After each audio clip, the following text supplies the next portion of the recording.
Hi, I'm going to show you something about quadratics, which is how to turn a standard form quadratic into a quadratic in transformation form.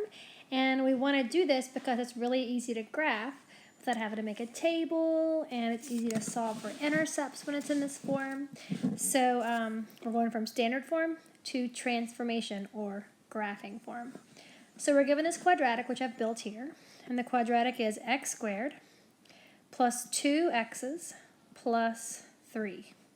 So as you can see, this is not a square. And what we're trying to get it into is a perfect square. But right now, we have a rectangle. So we want to turn this rectangle into a square. So we're going to do that right now. First of all, we have two of these, right? So to turn this into a square, the first thing we can do is take one of these x's and we're going to move it over. So we're going to move this x down here. Move it down. And so now we have more of what looks like a square. But we are missing something. And what are we missing? So if we have the top is x and then plus 1, and then the side is x plus 1, then to get this piece right here, it is 1 times 1, which is 1. So we're missing 1. So what we do here is we put a 1 here. But we don't want to change our equation. And so to not change the value of our equation, because right now if we have x squared plus 2x plus 3, and we add 1, we really have 4 now, and that's not the same as our original, right? So we can't have that. We want to keep our original the same. So what we're going to do is we are also going to, and when we add 1, then we're going to subtract 1. And that keeps our equation at 3. So that looks like this. Y equals x squared plus 2x. Now remember, plus 3 was the wrong number. We needed plus 1. So we're going to put that out here because that's not our perfect square.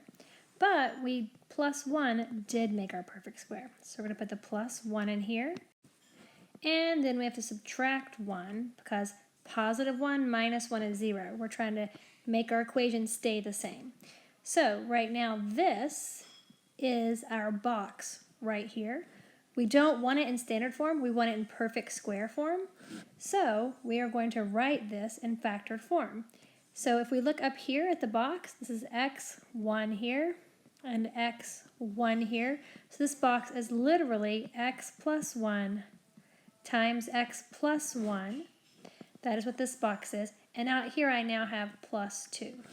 This is still not written in perfect square form. We need the h and k.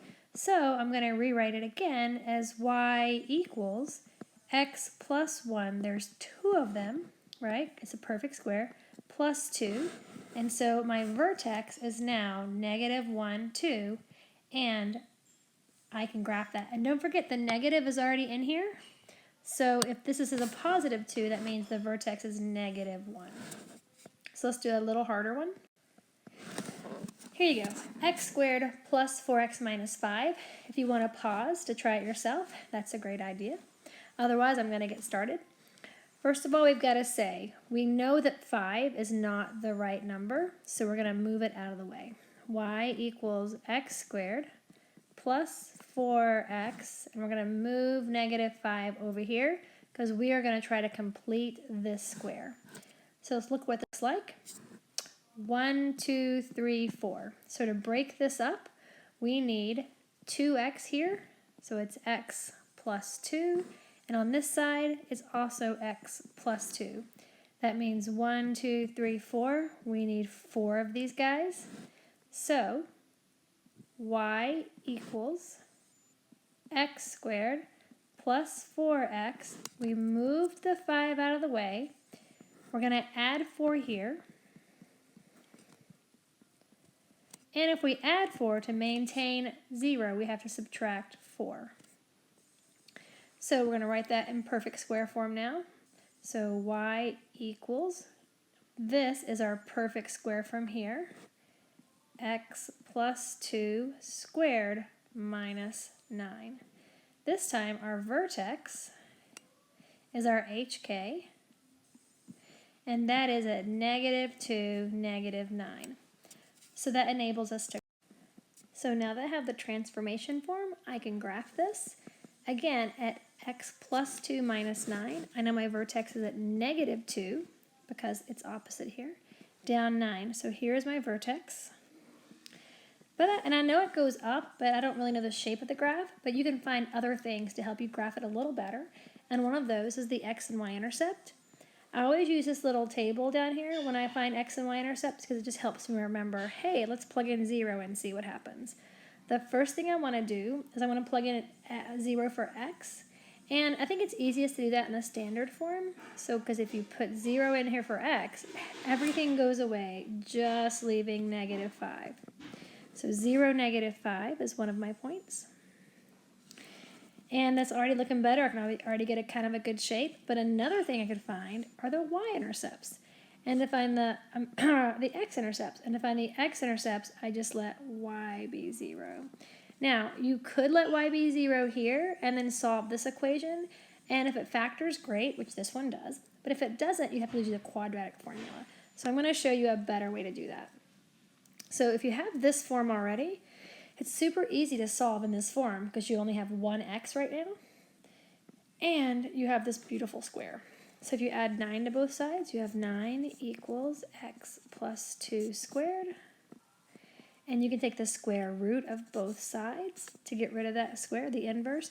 And don't forget, since you're taking the square root of a variable, you have to do plus or minus. So you have plus or minus 3 equals x plus 2. Then you're going to subtract 2 from both sides to solve from x. And you get -2 plus or minus 3 equals x. Oh wow, that says there's 2 values. So you're not just going to have one intercept, you're going to have 2 down here. And let's find out what those are. The first one is -2 plus 3 equals x. And the second one is -2 minus 3 equals x. So my one value is going to be -2 plus 3 is 1, 0, and my other one is -5. And so these are intercepts. Don't forget to write them as ordered pairs. So let's go ahead and graph those as well. So we already graphed 0, -5. Let's graph 1, 0, which is right here, and then -5, 0, which is here.